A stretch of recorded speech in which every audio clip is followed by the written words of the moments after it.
Salut à tous, bienvenue chez Omnigen AI. En bref, c'est quoi cet outil d'IA? C'est un outil de texte à image généré par IA qui nous aide à transformer du texte en image, mais a aussi une fonction intéressante qui le démarque de ses concurrents. Il permet d'éditer des images directement dans l'outil lui-même. On voit qu'il a un texte à image avancé, une sortie de haute qualité et est open source. Ça veut dire quoi, open source? Ça signifie qu'on peut l'avoir sur notre PC et l'utiliser en local sans limite, mais ils offrent aussi un service en ligne pour l'utiliser ici, comme vous voyez, image vers vidéo ou texte vers vidéo, pour tester et générer. Voilà, c'est ce que fait cet outil. Très bien, avant de passer à l'utilisation d'Omnigen en ligne, via la plateforme ou Hugging Face, qui seraient des options plus limitées, je me dois de vous expliquer comment l'utiliser localement. Pour l'utiliser en local, on va sur Pinocchio, d'accord? Pinocchio est une base où on accède à plein d'IA open source, c'est-à-dire en code ouvert. Dans Pinocchio, on va chercher Omnigen, d'accord? On clique sur Visit Discover Page, cette page-ci, puis sur Omnigen. Et voilà, on y est, Omnigen. On le sélectionne, on clique sur le bouton bleu, enregistrer sous, et on obtient Omnigen en local, ok? Je vous dis ça avant que vous n'achetiez des services en ligne d'autres personnes, ce qui n'est pas mal en soi. Ces outils demandent de la puissance de calcul et utiliser le serveur d'autres rend le processus plus rapide, peut-être même plus sûr pour notre ordinateur, etc. Mais je me devais de vous en parler quand même. Voilà comment on peut obtenir Omnigen localement. Comment créer un compte Omnigen pour utiliser ces services, que ce soit pour générer des images, du texte en image, image en image ou vidéo. On clique sur se connecter en désactivant les adblocks qui pourraient gêner. On choisit continuer avec Google et on sélectionne notre compte. On voit qu'ils offrent un crédit d'essai pour le texte en image, le reste coûte plus cher. Pour le texte en vidéo, ils donnent un petit crédit test pour essayer l'outil. Voilà comment on peut utiliser cet outil. Comment utiliser Omnigen sans l'avoir en local? Certains ne pourront pas avoir Omnigen localement. Eh bien, nous avons plusieurs alternatives. La première que je recommande, c'est Hugging Face. C'est une option gratuite où on peut utiliser cet outil. Je crois que c'est illimité, mais il y a sûrement des limites si on l'utilise beaucoup, comme partout. Vous pourrez l'utiliser longtemps car c'est le métier de Hugging Face. Ils offrent ces services pour tester, même en démo. Sur la plateforme Omnigen, on trouve le générateur d'images unifié, etc. Ici, on aurait toute la section de l'outil. On a aussi OmniControl avec GitHub et tout ça. Ça ressemble plus à une démo, on dirait. Et ici, comme vous voyez, c'est presque identique à Hugging Face. Sur Hugging Face, on peut mettre 3 images et un prompt. Voici les 3 images et le prompt. La sortie, les différentes configurations. Pour que vous voyez que c'est vraiment vrai que... Non. Et avec les mêmes limites, 2048. Donc sur Hugging Face, il n'y a aucune limitation. J'ai dit que c'était une démo, mais pas du tout. C'est l'outil lui-même. Ainsi, on peut aussi utiliser l'Omnigen comme ça. Bien, comment utiliser Omnigen pour générer des images? Comment fonctionne l'outil en soi?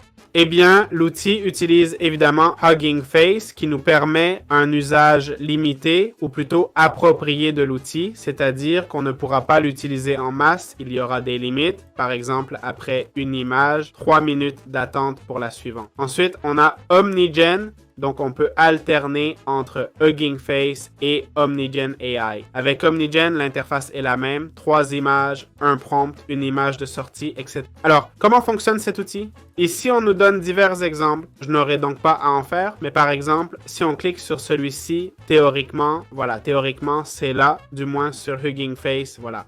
Donc là, il le génère en direct. Il ne prend pas un résultat existant. En fait, il n'y a pas de résultat. Il le crée maintenant.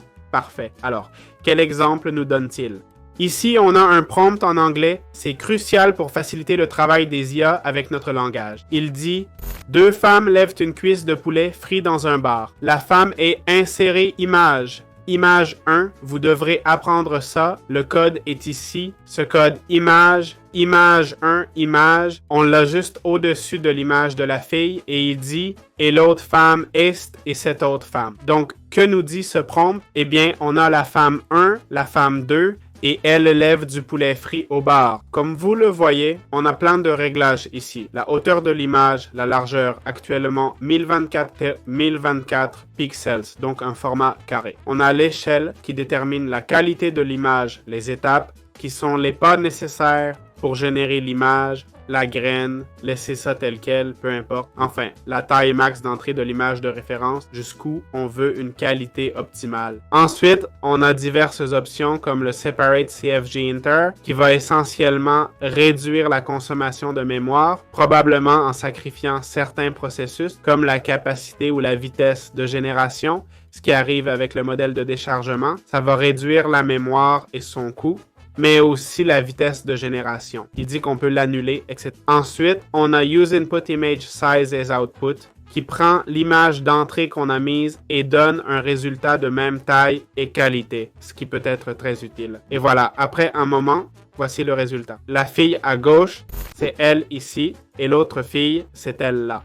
C'est génial. On n'a pas eu à entraîner de l'aura. C'est vrai que ces cuisses de poulet sont énormes, ça c'est sûr. L'arrière du bar est plutôt bien fait. Avoir 3 ou 6 lumières, c'est peut-être un peu excessif, mais faut admettre que la qualité est là. On peut même ajouter une troisième image, on la publie et c'est tout. Voilà, c'est aussi simple que ça. Bien, parlons maintenant des plans de paiement pour Omniscient, d'accord? Je serai direct, vous n'avez pas besoin de payer pour cet outil, ok?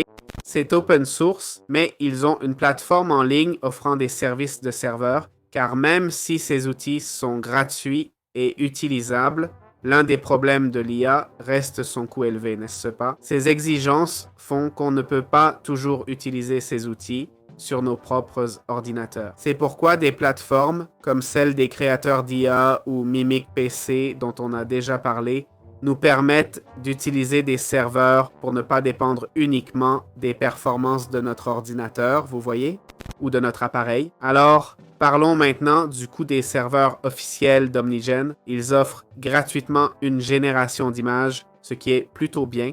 On a la génération d'images et vidéos basiques, résolution standard et support communautaire. Ensuite, support par email, 800 crédits mensuels, tous modèles et styles, résolution standard, puis 3000 crédits par mois, tous modèles et styles, traitement et support prioritaire. Je dois préciser que la plateforme Omnigen ne se limite pas à Omnigen, d'accord? C'est open source, mais je suis sûr qu'ils ont des limites, ok? Pour éviter les abus. Ils incluent aussi un générateur image-image, image-vidéo, texte-vidéo, dont je n'ai pas parlé, car c'est un peu... Bref, ils n'ont pas fait ça, hein?